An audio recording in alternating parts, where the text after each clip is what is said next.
Class 8, Assalamu alaikum wa rahmatullahi wa barakatuhu. Welcome back to your online class.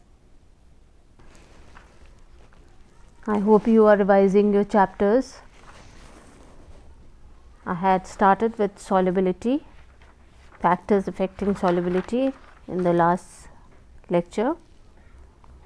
I had told you about solutions, suspensions and colloids, and had given you the table on page number 114, 115. I had discussed this table with you, that is giving the differences between the solution, suspension and colloids.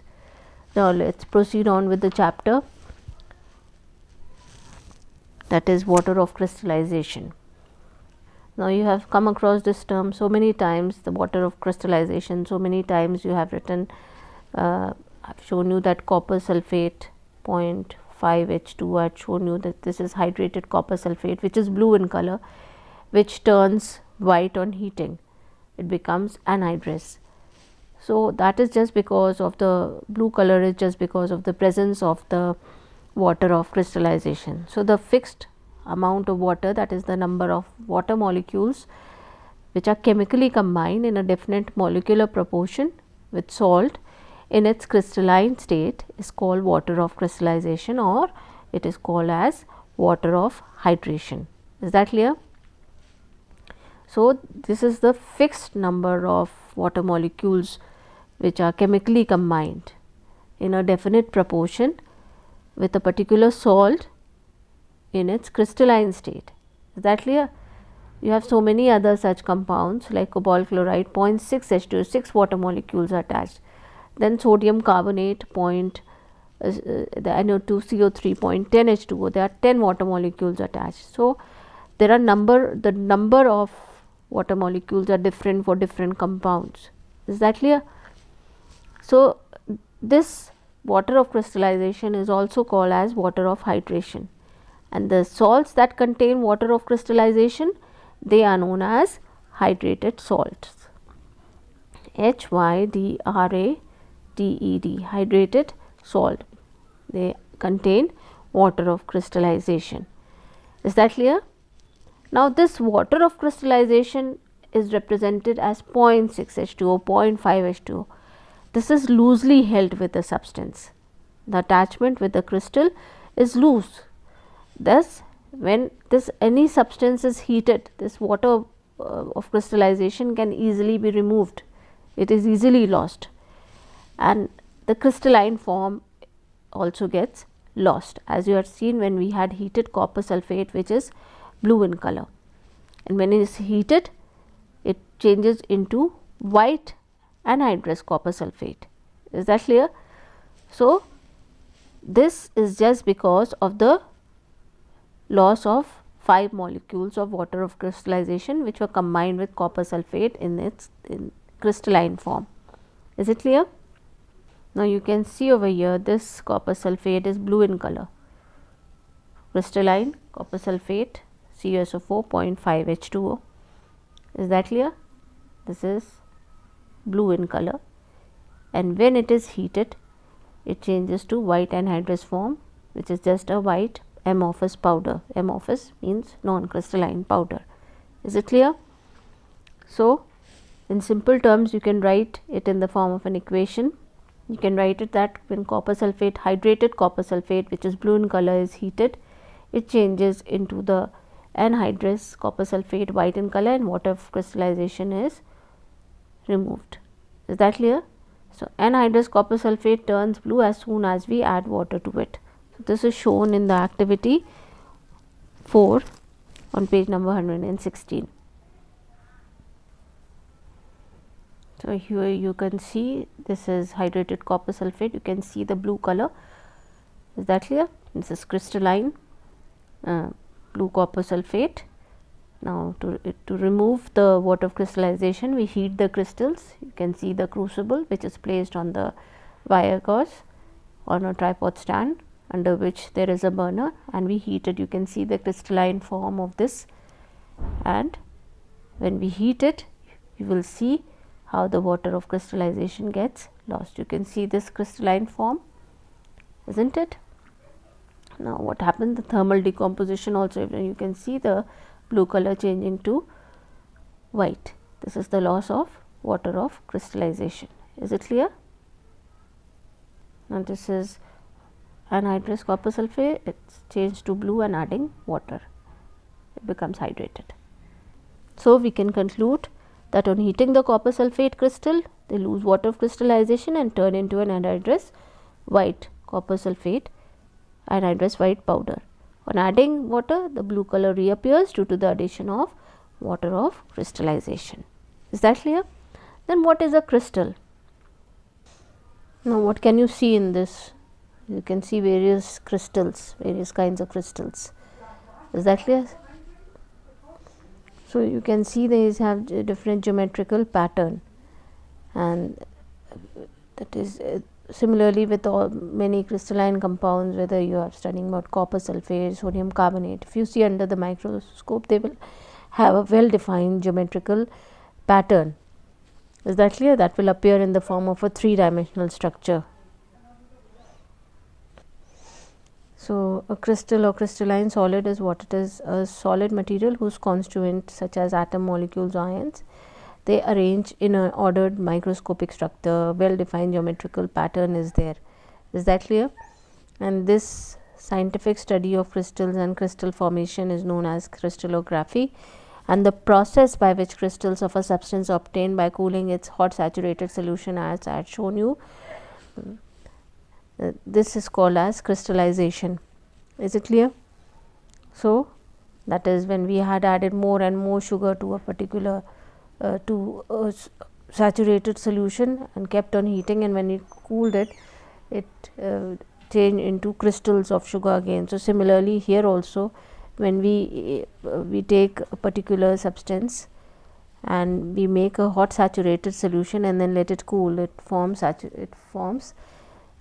crystals of that particular substance, that particular compound.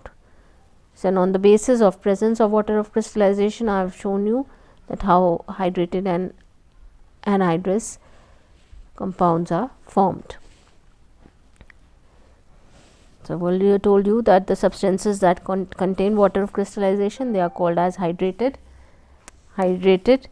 Example, hydrated copper sulphate, then similarly hydrated ferrous sulphate and Epsom salt are examples of hydrated substances. Similarly, substances that do not contain water of crystallization, they are known as anhydrous substances.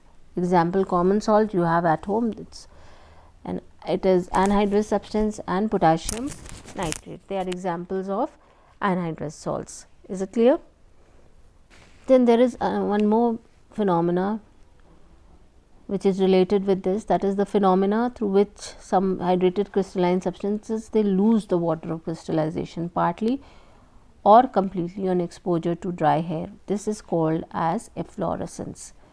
For example, if you leave water washing soda, it will lose its water of crystallization and change into an amorphous substance. Is that clear? So such substances are called as efflorescent substances.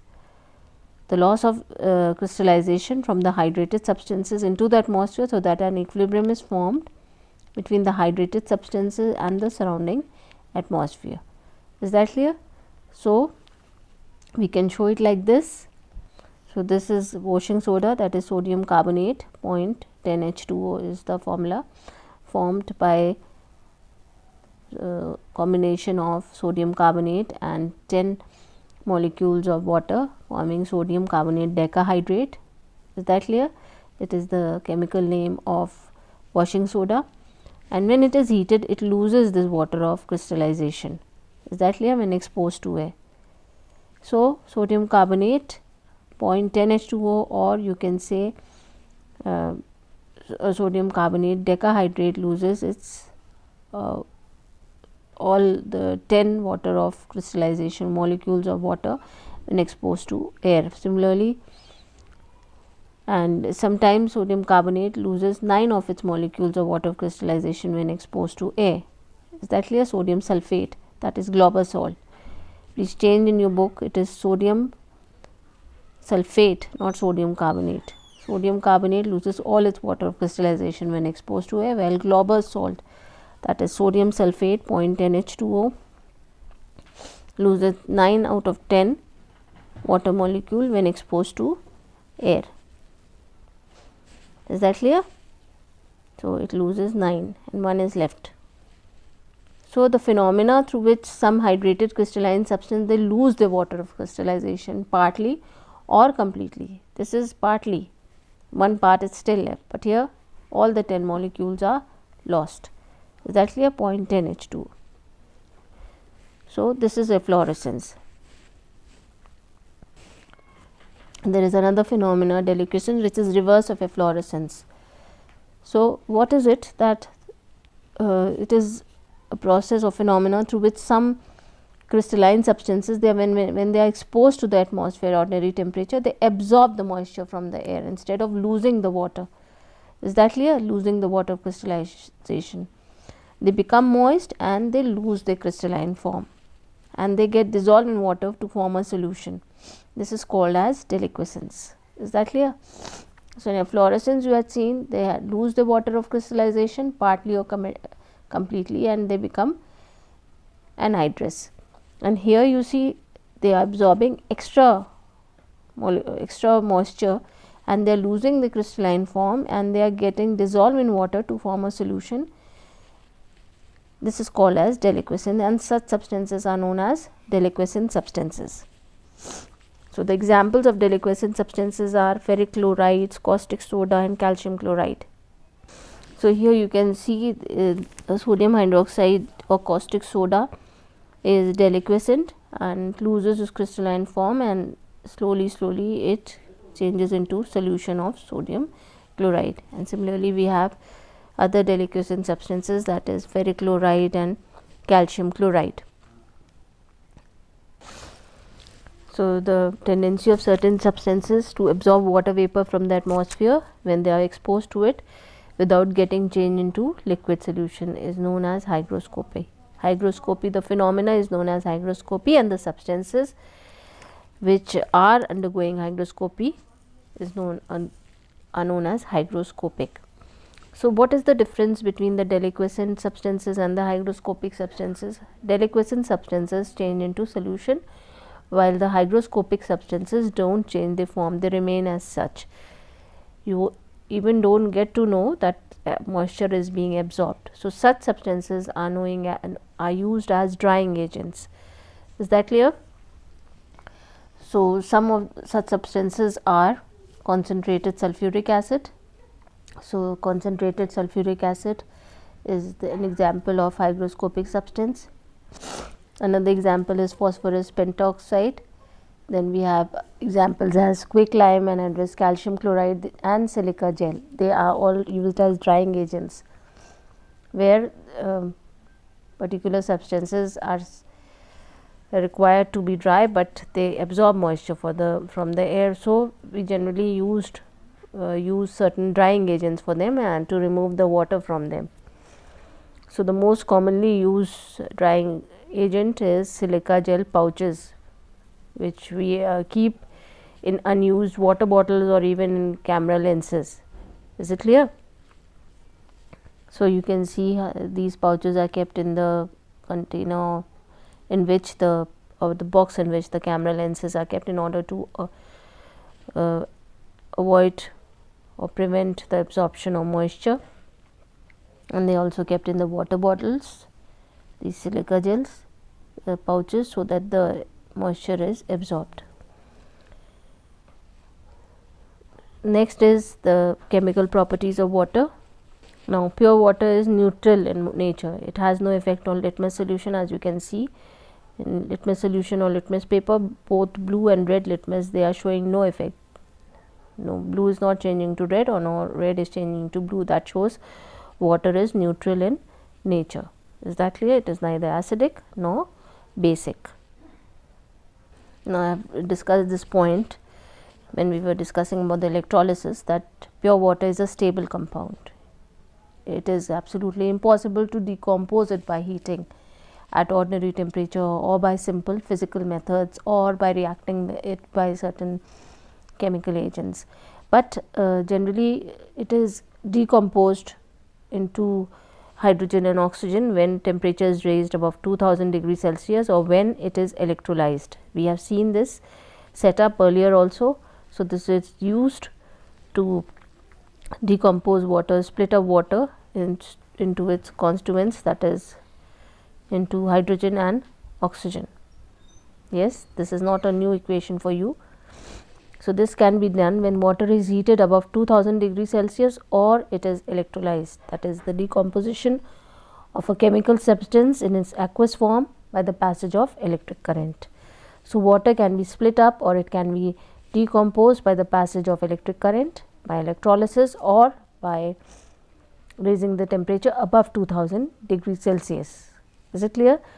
So, we can say that pure water is a stable compound and it does not decompose easily. It can only decompose by raising the temperature above 2000 degrees Celsius or by the process of electrolysis. Next is the reaction of water with metals. We have discussed this earlier also, that is cold water reacts with reactive metals to form metal hydroxides. As you can see, this is the reaction with sodium, and water gives sodium hydroxide and hydrogen gas. Similarly, the reaction with calcium and potassium also, the reaction takes place with cold water, although the reaction with calcium is a little slow, while those reaction with sodium and potassium, they are quite fast. Is that clear? And vigorous.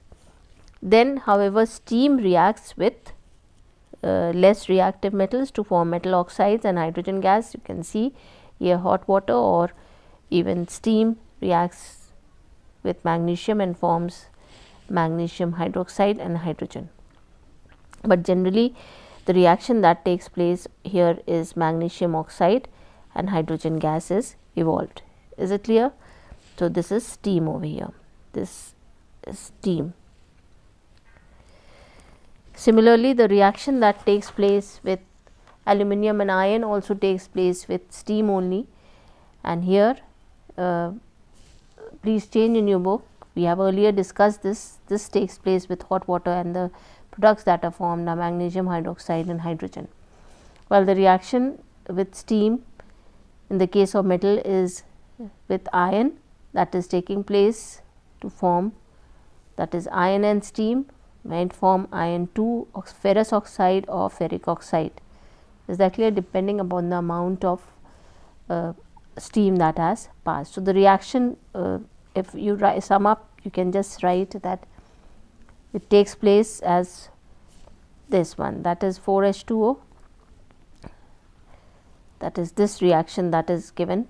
This is the right one, that is, you can sum it up and put it like this, that is iron reacts with water to form iron 2 oxide, ferric oxide and hydrogen, and this is a reversible reaction. Is it clear? This is a reversible reaction. You can put the arrow like this. This is a reversible reaction. Then reaction of water with non-metals, that is on passing superheated steam over red hot coke, that is the steam which is at the temperature is in thousands over red hot coke. Then we have already discussed that is, it forms a mixture of carbon monoxide and hydrogen gas, which is known as water gas, and this water gas is a good fuel. Is it clear? It is a good fuel. So, you can see that carbon, when it is on passing superheated steam over red hot coke, this is red hot coke, the symbol is C. This is also a form of carbon only, and it passes over steam, then it forms a mixture of carbon monoxide and hydrogen. This is known as water gas. Then another non-metal is chlorine. Chlorine is what? It is a greenish yellow gas, and it is, when it is passed through water in the presence of diffuse sunlight, then we get a mixture of hydrochloric acid and hypochlorous acid. Hydrochloric acid HCl and hypochlorous acid HCl. I have told you that this reaction does not take place in dark, and if it is exposed to direct sunlight, then an explosion will occur. So, we do it in diffuse sunlight. Is that clear? That is, the sunlight is not direct. Then this hypochlorous acid which is obtained is unstable. So, it is eventually it eventually decomposes to further into hydrochloric acid and oxygen. So this reaction is, you can see this overall reaction can be put as chlorine and water react together to form hydrochloric acid and oxygen. So we have discussed the reaction of water with non-metals, that is carbon and chlorine. So we'll discuss the other reactions later on. Allah Hafiz.